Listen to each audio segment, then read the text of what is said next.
Welcome to Sri Lanka.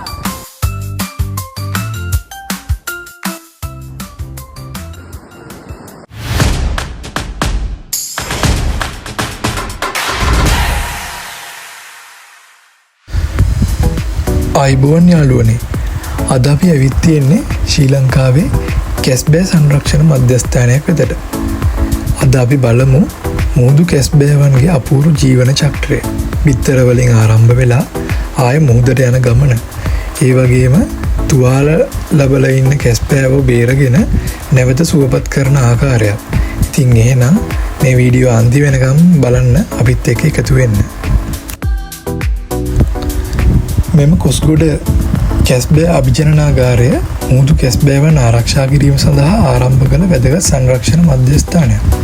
ඉතින් මුහුදු වෙරළේ තියෙන බිත්තර ආරක්ෂා කරලා ඒවා ආරක්ෂිතව පුරවලා පැටවුන් නැවත මුහුදට උදාහරණයක් තමයි මේගොල්ලෝගේ ප්‍රධාන අරමුණ. මෙහිදී අපට විවිධ වර්ගයේ මුහුදු කැස්බෑවන් දැක් ගන්න පුළුවන් වෙනවා.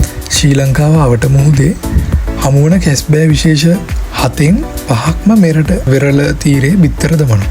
ඉතින් ඒ අතර ග්‍රීන් ටර්ටල්, හෝස්බිල් ටර්ටල්, ඔලයිව් රිඩ්ලි, ලොගර්හෙඩ් සහ ලෙදර්බෙක් වැනි විශේෂ ඒ අතරින් ප්‍රසිද්ධ වෙනවා. මේ ඉන්නේ වැඩුණු විශාල කැස්බෑවන්. සමහර කැස්බෑවන් අවුරුදු 80කටත් වැඩි කාලයක් ජීවත් වෙනවා.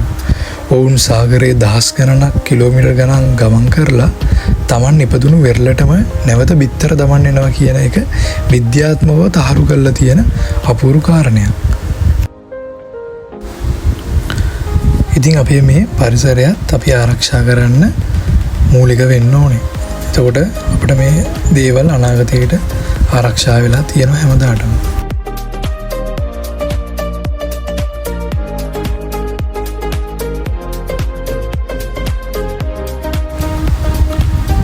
මේ ඉන්නේ අලුතින් බිහි වූ පුංචි කැස්බෑ පැටව. ඉපදුණු දවසේම මුහුදට යන ගමන ආරම්භ කරන මේ පුංචි ජීවීන්ගේ වැඩි ප්‍රමාණයක් ස්වභාවික අභියෝග හේතුවෙන් වැඩිහිටියන් වෙන්නේ නැහැ. ඒ නිසා ඔවුන් ආරක්ෂා කිරීම ඉතාම වැදගත් කාරණයක්.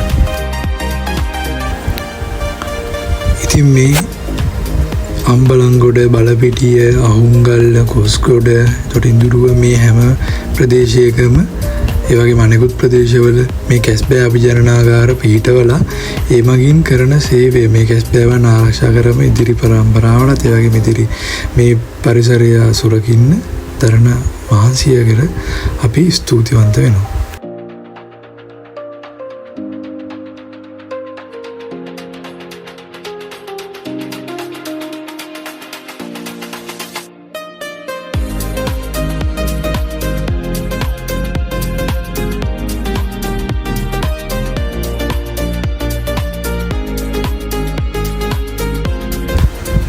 මේ කැස්බෑවන්ගෙන් සමහරක් තුවාල ලබා ප්‍රතිකාර ලබන අය.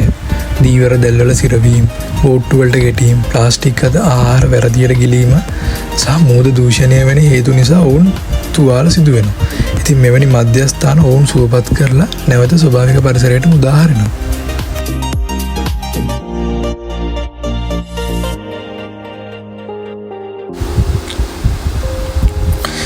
මේ ඉන්නේ ඇලි කැස්බෑවෙක්. ඉතින් කුමන හෝ හේතුවකින් ජාන විකෘති වීමකින් ඇති වෙච්ච කැස්බෑවෙක් තමයි මේ.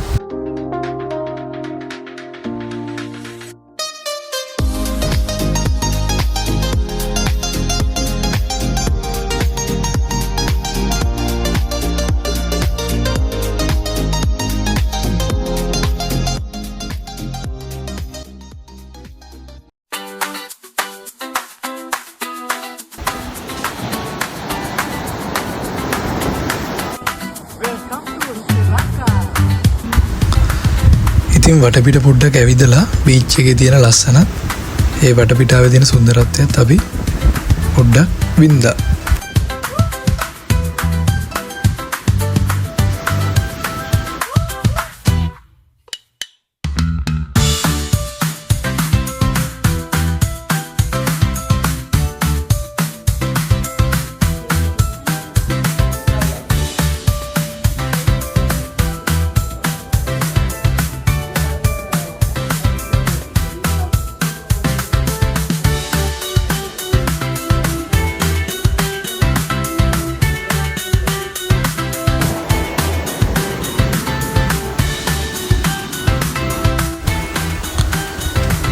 මේ තමයි කැස්බෑ බිත්තර.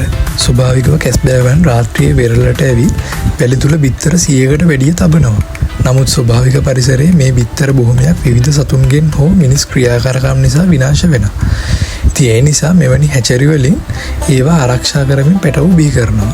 ඉතින් මේ ඇත්තටම මේ අභිජනනාගාරයන් ඉතා විශාල මෙහෙවරක් කරනවා මේ බිත්තර ආරක්ෂා කරගන්න. මුදු කැස්බෑවන් අපේ සාගර පරිසරයේ ඉතා වැදගත් කොටසක්.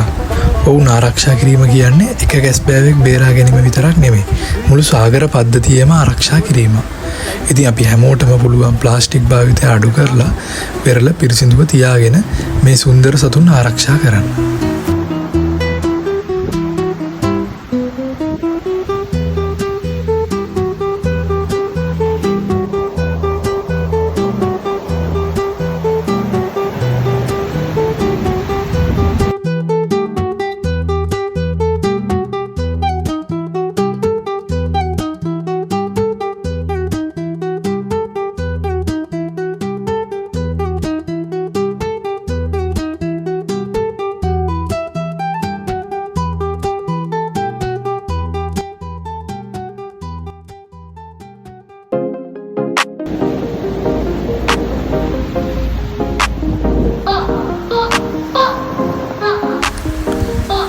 ඉතින් යාළුවනේ අද අපි කොස්කුඩ කැස්බෑ අභිජනනාගාරයේ අපූර්ව අත්දැකීමත් ඔබ එක්ක බෙදාගත්තා.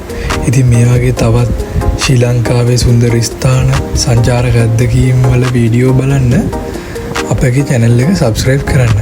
ඉතින් වීඩියෝට like එකකුත් දාන්න, comment එකක් දාන්න අමතක කරන්න එපා. නැවත තවත් ලස්සන ගමනකින් හමු වෙමු. එතකන් ඔබට ජය වේවා.